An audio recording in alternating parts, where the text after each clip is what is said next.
Hi, my name's Shelley Treacher from bristolcounselling.co.uk.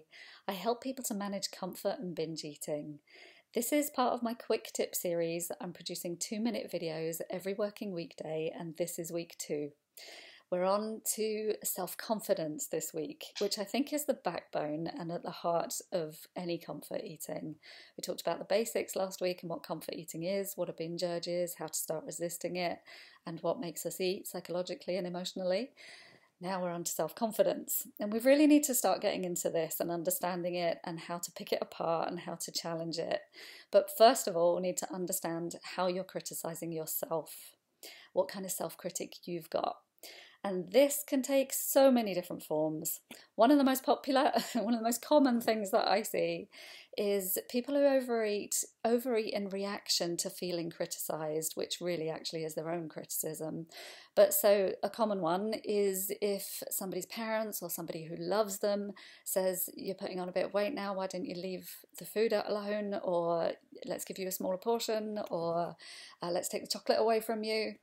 All of that can be perceived as a criticism, and it seriously is just going to make us want to eat more. And that's the response. That's the instinctive response. How am I going to manage how I feel? I feel shit about what they've just said. I'm going to want to eat. Can you recognize that? Does that sound like you at all?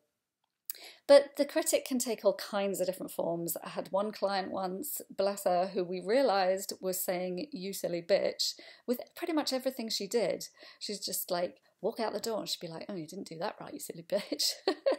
I mean, that's horrible, right? That's you being really, really nasty to yourself. So what to leave you with this week is just pay attention to how you're talking to yourself and be aware that if it's critical, it might make you want to eat and comfort eat. That's it. Please leave me a comment, leave me a message, give me a like, give me a thumbs up, let me know you can hear me. I will be responding to everything on a Friday. If you leave me any questions, I'll be responding on Facebook Live. Thank you. Bye. If you think I might be able to help someone you know, please share this on your social media pages. You can sign up for the quick tips at shelley_treacher@hotmail.com, send me an email, or find me on Facebook or YouTube. Thank you.